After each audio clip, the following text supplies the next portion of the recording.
Hey Hoop World! This is a tutorial for a really elegant move that I love. I don't really know the name for it. I kind of just discovered it in my flow.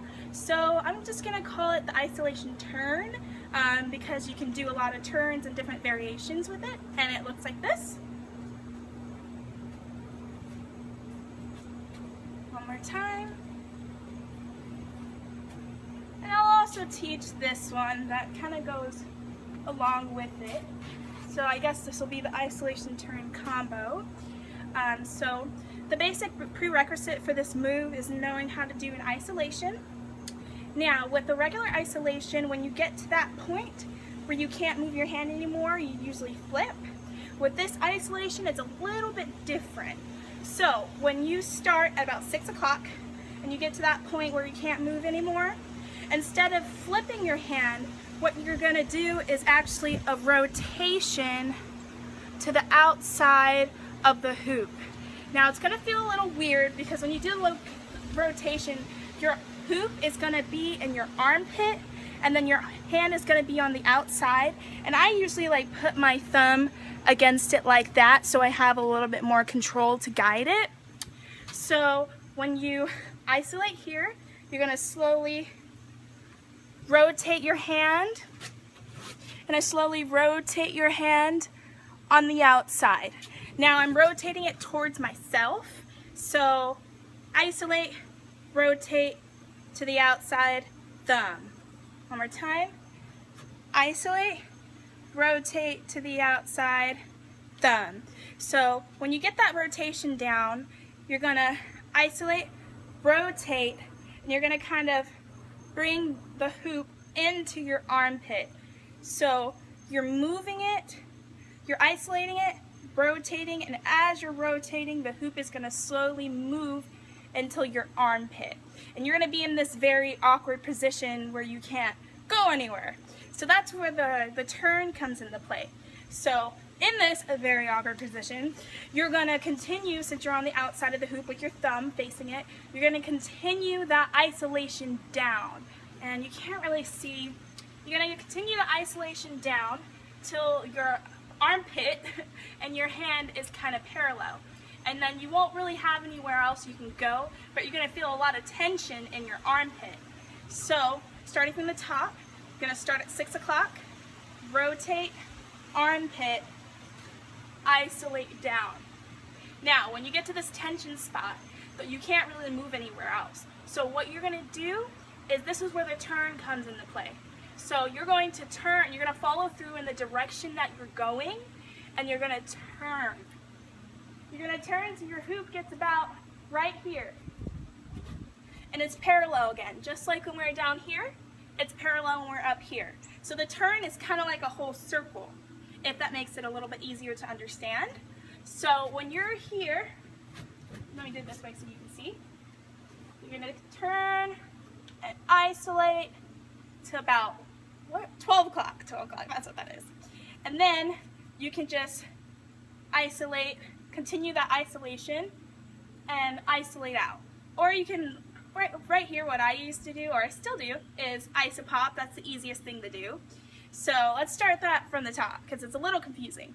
So you're going to start at 6 o'clock, go to about 3 o'clock, rotate into that armpit, isolate down till you feel friction right here and it's parallel to your armpit. Then you're going to turn until it's parallel again, and then you're going to isolate out and isopop. Now don't forget your thumb, because your thumb makes it a little bit easier for you to guide it. It's for you to push it in the direction that you want it to go. Because see, my thumb is pushing it.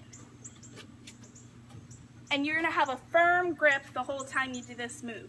So I'm going to try to do that in slow motion for you, just so you can see it. I'm going to do it facing you, and I'm going to do it facing away so you can see both ways. So here we go.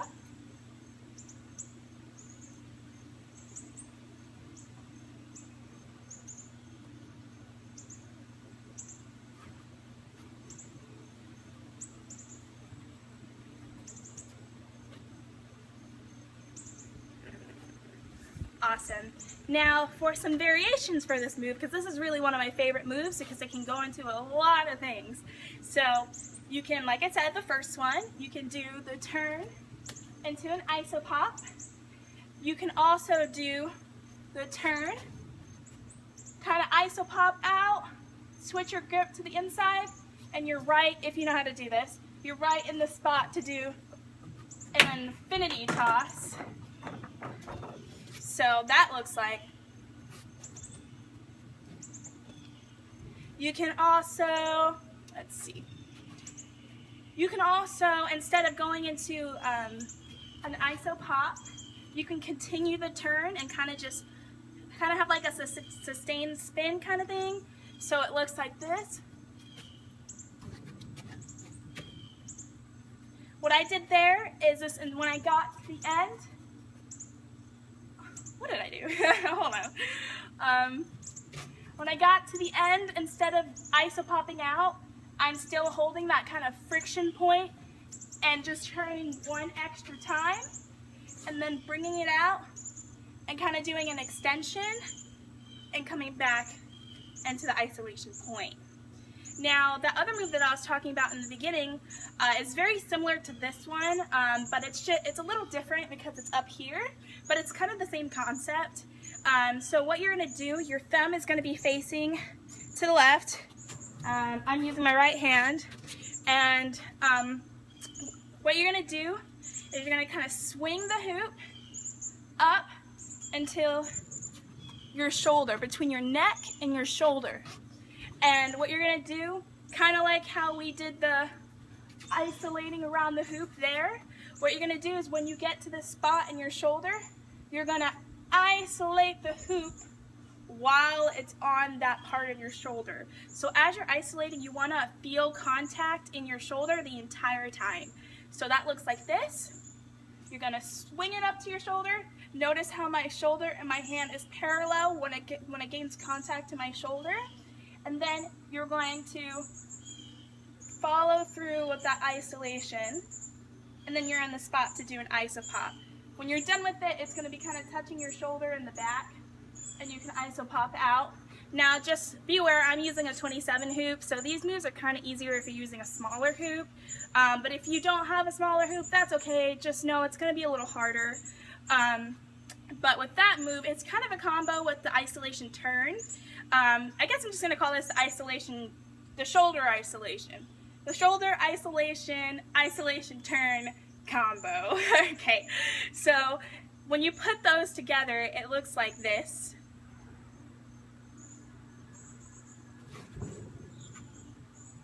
So when you do that, you're going to do the isolation, the shoulder isolation, isolate on your shoulder, isopop out.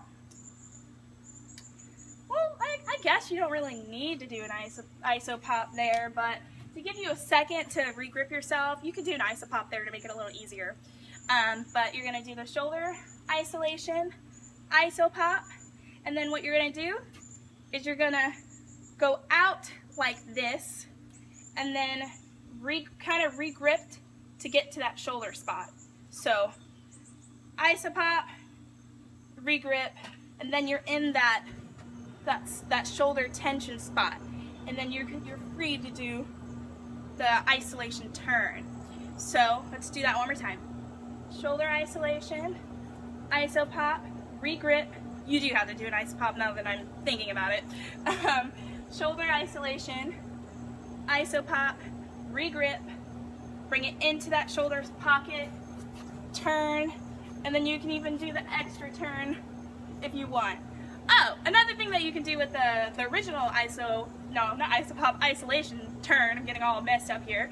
You could do the isolation turn, and then when you come out into that isopop, when you come out into that isopop, you grab it and you're right in the spot to do a shoulder, forget, what do they call it? Chest roll. Oh my god. So that looks like this. So I'm just going to go through all the variations one time so you can see all of them. So starting with the the combo. It's like this.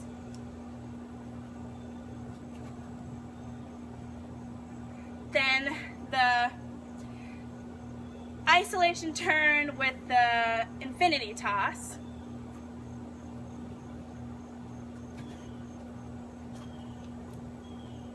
Isolation turn, shoulder.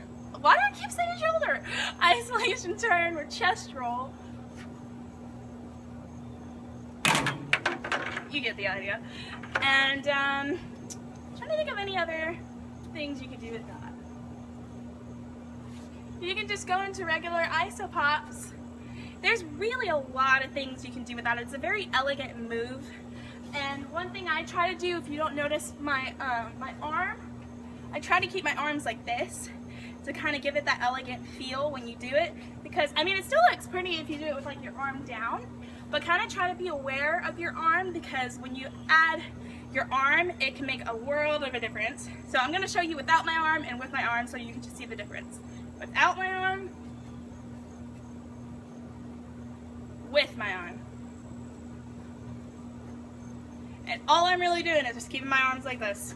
And it makes such a huge difference. And yeah, so this is really one of my favorite moves. You can do it in a lot of ways. Just this combo in general is just a very pretty combo that can really connect to a lot of things. And yeah, I love it, and I hope you guys love it. And I've been wanting to make a tutorial for it for a long time, and somebody pointed out the move, and I offered a tutorial, so this is for you and all the other hoopers that like elegant kind of moves. But yeah, I hope you guys enjoyed this tutorial, and I hope to see some videos of you guys doing it and coming up with some awesome other things for it. And yeah, happy hooping.